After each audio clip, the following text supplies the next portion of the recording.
Vision செய்திகளுக்காக ஆனந்தி. விரிவான செய்திகளை காணும் முன் இன்றைய முக்கிய செய்திகள். நாளை வாக்கு எண்ணிக்கை, வாக்கு எண்ணும் மையங்களில் தீவிர பாதுகாப்பு. லஞ்சம் வாங்கும் அதிகாரிகள் மீது நடவடிக்கை எடுக்க கோரிக்கை.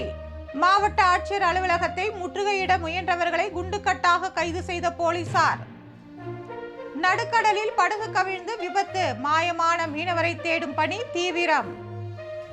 கலைஞர் கருணாநிதியின் பிறந்த நாள் உருவப்படத்திற்கு முதலமைச்சர் ரங்கசாமி மலர் தூவி மரியாதை. இனி விரிவான செய்திகள். புதுவை நாடாளுமன்ற தேர்தலில் பதிவான வாக்குகள் நாளை எண்ணப்படுவதை முன்னிட்டு பாதுகாப்பு ஏற்பாடுகள் பலப்படுத்தப்பட்டுள்ளது. புதுச்சேரி மக்களவைக்கான தேர்தல் கடந்த 19ஆம் தேதி நடைபெற்றது. மக்களவை தேர்தலில் பதிவான வாக்குகள் நாளை எண்ணப்பட்டு முடிவுகள் அறிவிக்கப்பட உள்ளது. புதுவையில் நாளை காலை 8 மணிக்கு வாக்கு எண்ணிக்கை துவங்குகிறது. இதனையொட்டி நாளை காலை 6:30 மணிக்கு ஸ்ட்ராங் ரூமில் வைக்கப்பட்டுள்ள வாக்குப்பதிவு இயந்திரங்கள் முகவர்கள் முன்னிலையில் வாக்கு எண்ணும் அறைக்கு கொண்டு வரப்படும். முதலில் தபால் ஓட்டுகள் எண்ணப்படுகிறது.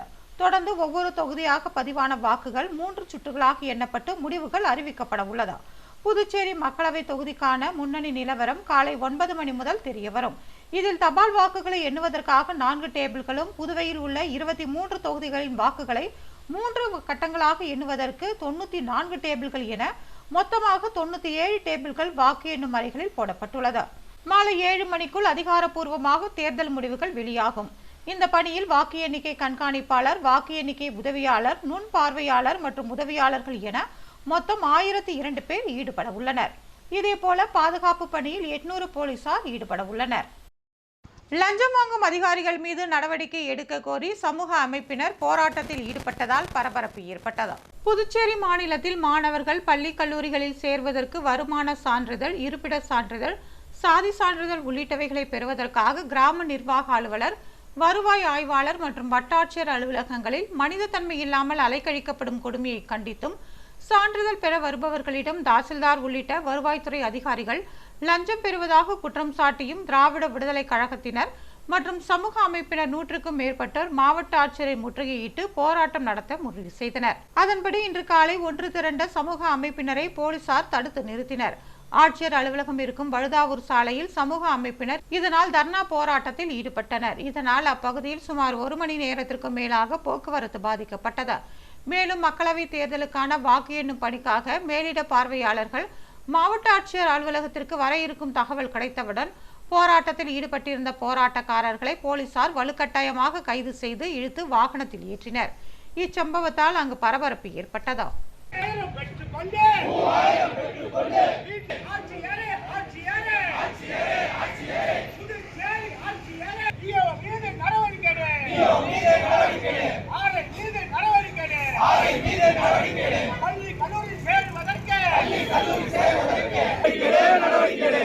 கல்லூரியில் சேர்வதற்கு வருவாய் சான்றிதழ், இருப்பிட சான்றிதழ்.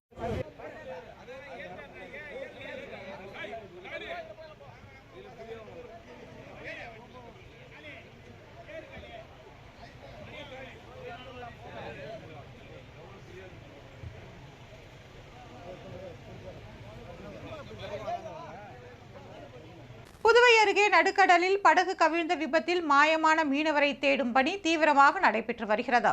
விழுப்புரம் மாவட்டம் மரக்காணம் அருகே எக்கியர்குப்பம் மீனவ கிராமத்தை சேர்ந்தவர் குமார். அவர் தனக்கு சொந்தமான ஃபைபர் படகில் தனது மகன் சதீஷ் என்பவருடன் வழக்கம் போல அதிகாலை மீன் பிடிக்க கடலுக்கு சென்றுள்ளார். அப்போது எதிர்பாரா விதமாக கடல் அலையில் சீற்றம் அதிகமாக இருந்துள்ளது. இதனால் இவர்கள் சென்ற ஃபைபர் படகு நிலை தடுமாறி கடலில் கவிழ்ந்துள்ளது. இந்த படகு கவிழ்ந்ததில் சிக்கிக்கொண்ட தந்தையும் மகனும் உயிருக்கு போராடியுள்ளனர். இதில் சதீஷ் மட்டும் நீந்தியபடியே கரை திரும்பிவிட்டார். கடலில் மூழ்கி குமார் மாயமானார். மாயமான குமாரை சக மீனவர்கள் தேடும் பணியில் ஈடுபட்டுள்ளனர். இந்த சம்பவம் குறித்து அப்பகுதி மீனவர்கள் மரக்காணத்தில் உள்ள மீன்துறை அதிகாரிகள் மற்றும் வருவாய்த்துறை அதிகாரியினர் காவல்துறையினருக்கு தகவல் கொடுத்துள்ளனர்.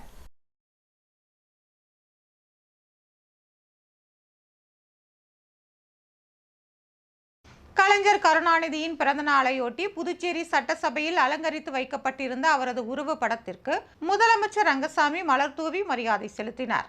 மறைந்த முன்னாள் தமிழக முதலமைச்சர் கலைஞர் கருணாநிதியின் 101வது பிறந்த நாள் இன்று புதுச்சேரி அரசின் செய்தி மற்றும் விளம்பரத்துறை சார்பில் கொண்டாடப்பட்டது.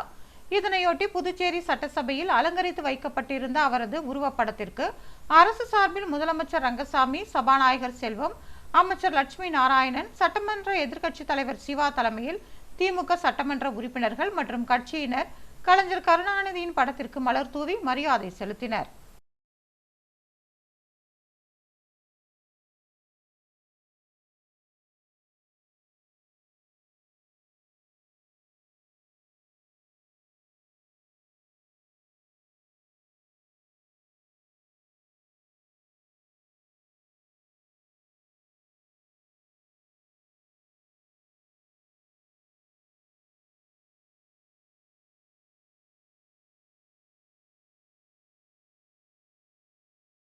பாஜக மீண்டும் ஆட்சியை பிடிக்கும் என்று நடிகை நமிதா தெரிவித்துள்ளார்.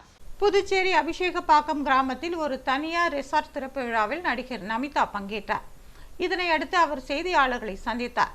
நாளை தேர்தல் முடிவுகள் வரவுள்ளதாகவும், இது ஒரு மாநிலத்திற்கான தேர்தல் அல்ல, இந்தியாவின் ஒட்டுமொத்த மக்களின் நம்பிக்கைக்கான தேர்தல் என்றார்.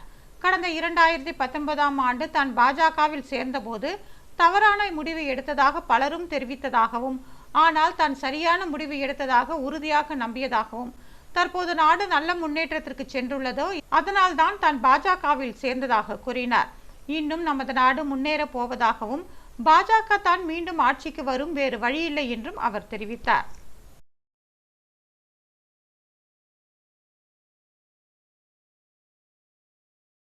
கலைஞர் கருணாநிதியின் பிறந்தநாள் விழா திமுகவினரால் பல்வேறு இடங்களில் கொண்டாடப்பட்டது.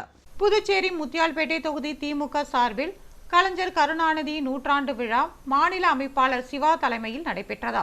முத்தியால்பேட்டை மணிகுண்டு அருகில் இனிப்பு வழங்கியும் சுமார் 300 மகளிருக்கு நலத்திட்ட உதவிகள் வழங்கியும் கொண்டாடப்பட்டது. இதனைத் தொடர்ந்து அசைவ உணவு வழங்கப்பட்டது. இதில் புதுச்சேரி திமுக சட்டமன்ற உறுப்பினர்கள், அனைத்து மாநில நிர்வாகிகள் மற்றும் தொகுதி நிர்வாகிகள் கலந்து கொண்டனர். சௌரிராஜன், எழிலன், முன்னாள் திமுக நகரமன்ற உறுப்பினர்கள் கணேசன், ரவி, தனசேகர் உள்ளிட்ட பலர் இதில் பங்கேற்றனர். இதேபோல் இந்திராநகர் தொகுதி தர்மாபுரி பகுதியில் திமுக சார்பில் இனிப்பு வழங்கி அவரது பிறந்தநாள் விழா கொண்டாடப்பட்டது. முன்னதாக அலங்கரிக்கப்பட்டிருந்த திருவுருவப் படத்திற்கு மாலை அணிவித்து மலர் தூவி மரியாதை செலுத்தப்பட்டது. தொடர்ந்து கலைஞர் கருணாநிதிக்கு புகழஞ்சலி செலுத்தப்பட்டது. இதனையடுத்து வீராம்பட்டினம் பகுதியில் கலைஞர் திருவுருவச் சிலைக்கு மாலை அணிவித்தல் நிகழ்ச்சியும், அதனைத் தொடர்ந்து வீராம்பட்டினம் பகுதியில் மணற் சிற்பத்தில் செய்யப்பட்ட கலைஞருக்கு மலர் தூவி மரியாதை செலுத்தும் நிகழ்ச்சியும், தொடர்ந்து அண்ணா சிலை பகுதியில் கலைஞரின் அலங்கரிக்கப்பட்ட திருவுருவ சிலைக்கு மாலை அணிவித்து மலர் தூவும் நிகழ்ச்சியும் நடைபெற்றது. தொகுதி செயலாளர் ராதாகிருஷ்ணன் தலைமையில் நடைபெற்ற இந்த நிகழ்ச்சிகளில் இந்திராநகர் தொகுதி தேர்தல் பொறுப்பாளரும் தலைமை செயற்குழு உறுப்பினருமான காந்தி கலந்து கொண்டார். சுற்றுச்சூழல் துணை அமைப்பாளர் பிரபு, கார்த்திக் உள்ளிட்ட பலர் இதில் கலந்து கொண்டனர். உழந்தை தேவி கருமாரி அம்மன் ஆலயத்தில் நடைபெற்ற தீமிதி திருவிழாவில் திரளான பக்தர்கள் கலந்து கொண்டு தீமிதித்து தங்களது நேர்த்தி கடனை நிறைவேற்றினர். புதுவை உழந்தைக்கீரப்பாளையம் அனிதா நகரில் ஸ்ரீ தேவி கருமாரி அம்மன் கோவில் உள்ளது. இந்த கோவிலின் 29வது ஆண்டு பிரம்மோற்சவ தீமிதி திருவிழா சிறப்பாக நடைபெற்றது. மே 28ஆம் தேதி செவ்வாய்க்கிழமை காலை அக்னி நட்சத்திர தோஷ நிவர்த்தியை முன்னிட்டு 108 இளநீர் கொண்டு அம்மனுக்கு அபிஷேகம் செய்யப்பட்டது. இதனைத் தொடர்ந்து 29ஆம் தேதி புதன்கிழமை எல்லை கரகம் அலங்கரித்தல் நடைபெற்றது. இதேபோல ஒவ்வொரு நாளும் அம்மனுக்கு அலங்காரம் செய்யப்பட்டு மகா தீப ஆராதனை காட்டப்பட்டது. தொடர்ந்து நேற்று மாலை திருவிழாவின் முக்கிய நிகழ்ச்சியான தீமிதி திருவிழா நடைபெற்றது. காலை ஸ்ரீ நவசக்தி பூஜை ஹோமத்துடன் தொடங்கிய இந்த விழாவில் மாலை 6:30 மணி அளவில் தீமிதித்தல் விழா நடைபெற்றது. அம்மனுக்கு சிறப்பு அலங்காரம் செய்யப்பட்டு மகா தீபாராதனை காட்டப்பட்டது. இதனைத் தொடர்ந்து இன்னிசை கச்சேரி நடைபெற்றது. தொடர்ந்து தெருக்கூத்தும் கேளிக்கை நிகழ்ச்சிகளும் நடத்தப்பட்டன. 3ஆம் நாள் மஞ்சள் நீராட்டு விழா மற்றும் மூஞ்சல் உற்சவம் நடைபெறவுள்ளது. நிகழ்ச்சிக்கான ஏற்பாட்டினை கோவில் அர்ச்சகர் சிவராஜ் குருக்கள், ஆலய நிர்வாகிகள், இளைஞர்கள் மற்றும் ஊர் பொதுமக்கள் செய்திருந்தனர்.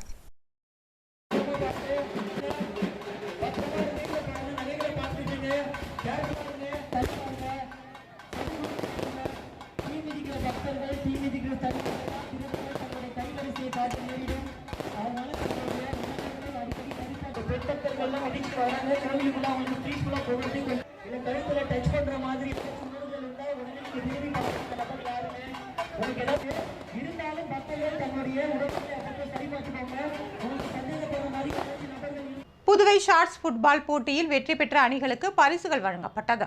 புதுவை ஷார்ப் ஃபோக்கஸ் ஃபுட்பால் அகாடமியின் 2வது ஃபுட்பால் டோர்னமெண்ட் 1 மற்றும் 2 ஆகிய தேதிகளில் மாணவர்கள் பிரிவில் 7 வயதிற்குட்பட்டோர், 10 வயதிற்குட்பட்டோர், 12, 14 மற்றும் மாணவிகள் பிரிவில் 12 வயதிற்குட்பட்டோருக்கான போட்டிகள் ஜிப்மர் மைதானத்தில் நடைபெற்றது. ஷார்ப் ஃபோக்கஸ் அணியின் மேனேஜிங் ட்ரஸ்டி செந்தில்குமார் விளையாட்டு வீரர்களையும் அவர்களது பெற்றோர்களையும் வரவேற்று டோர்னமெண்ட் குறித்து விளக்கி கூறினார். இதில் அஸ்காஸ் டெக்னாலஜியின் CEO கண்ணன் ராஜேந்திரன் சிறப்பு விருந்தினராக கலந்து கொண்டு வெற்றி பெற்ற அணிகளுக்கு பரிசுகளை வழங்கினார். ஷார்ப் ஃபோக்கஸ் ஃபுட்பால் அணியின் மேனேஜர் நந்தகோபால், உதவி மேலாளர்கள் Vijay Prabhu, Chinnadurai, Oscar TV manager Madhan Mookkaiya மற்றும் பெண்கள் பிரிவின் மேலாளர்கள் ரேவதி, கீர்த்தி மற்றும் பெற்றோர்கள் கலந்து கொண்டனர். பார்வையாளர்களுக்கு சிறப்பு பரிசுகள் வழங்கப்பட்டது. ஷார்ப் ஃபோக்கஸ் அண்டர் 12 பிரிவில் மகளிர் அணி முதல் பரிசினை தட்டிச் சென்றது. பிள்ளையார்குப்பம் சுந்தரேஸ்வரர் ஆலயத்தின் திருப்பணி தொடக்க விழாவில் திரளான பக்தர்கள் பங்கேற்றனர். புதுச்சேரி வில்லியனூர் கொம்யூன் பிள்ளையார்குப்பம் அருள்மிகு ஸ்ரீ மீனாட்சி உடனரை ஸ்ரீ சுந்தரேஸ்வரர் ஆலயத்தின் பூமி பூஜை விழா திருப்பணி செம்மல் நடராஜன் தலைமையில் நடைபெற்றது. குடிமைப்பொருள் வழங்கல் மற்றும் நுகர்வோர் விவகாரங்கள் துறை அமைச்சர் சாய் ஜே சரவணகுமார் சிறப்பு அழைப்பாளராக கலந்து கொண்டு பூமி பூஜை செய்து பணியினை தொடங்கி வைத்தார். நிகழ்ச்சியில் இந்து சமய அறநிலையத்துறை செயலர் நெடுஞ்செழியன், இந்து சமய அறநிலையத்துறை ஆணையர் சிவசங்கரன் ஆகியோர் கலந்து கொண்டனர். முன்னதாக ஞாயிற்றுக்கிழமை முதல் நடைபெற்று வரும் திருப்பணியில் ஏராளமான பக்தர்கள் கலந்து கொண்டனர். நிகழ்ச்சிக்கான ஏற்பாட்டினை கோவில் நிர்வாக அதிகாரி, பிள்ளையார்குப்பம் கிராம பொதுமக்கள் மற்றும் இளைஞர்கள் செய்து வருகின்றனர்.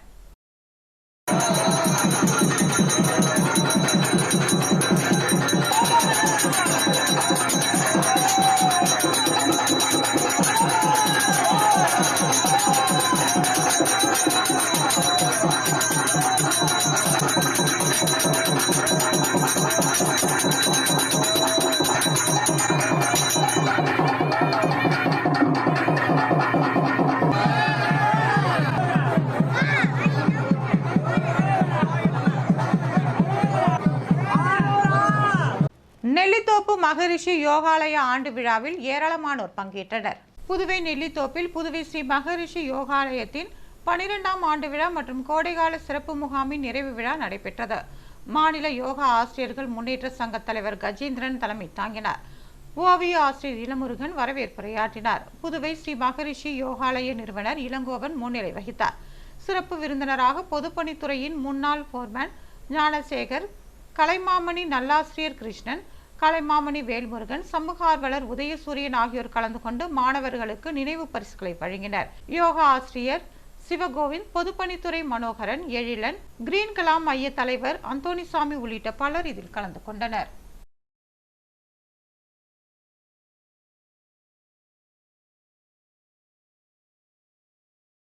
புதுவையில் 4 பேரிடம் தனித்தனியாக மோசடியில் ஈடுபட்ட மர்ம நபர்களை சைபர் கிரைம் போலீசார் தேடி வருகின்றனர். புதுச்சேரி ரெட்டியார்பாளையம் பகுதியைச் சேர்ந்த முருகவேல் என்பவரை மர்ம நபர்கள் தொடர்பு கொண்டு மொபிக்விக் வாடிக்கையாளர்கள் சேவையில் இருந்து பேசுவதாக கூறியுள்ளனர். பின்னர் சிறிது நேரத்தில் முருகவேல் வங்கி கணக்கில் இருந்து 2500 ரூபாயை மோசடி கும்பல் எடுத்துள்ளது. வங்கி கணக்கு எண் போன்றவற்றை கேட்டு பணத்தை எடுத்ததாக கூறப்படுகிறது. இதேபோல புதுச்சேரி நயினார் மண்டபம் பகுதியைச் சேர்ந்த கலைவாணன் என்பவரை மர்ம நபர்கள் தொடர்பு கொண்டு 17,000 ரூபாயை மோசடி செய்துள்ளனர். புதுச்சேரி காரைக்கால் கோட்டுச்சேரி பகுதியைச் சேர்ந்த ஆனந்தனின் மனைவியிடம் மர்ம நபர் தொடர்பு கொண்டு தகாத வார்த்தையால் பேசியுள்ளார். பின்னர் ஆனந்தனை மர்ம நபர்கள் தொலைபேசியில் பேசிய போது அவரது மனைவியின் ஆபாச படம் தன்னிடம் உள்ளதாகவும் அதை இணையதளத்தில் பதிவு செய்து விடுவதாகவும் மிரட்டியுள்ளார்.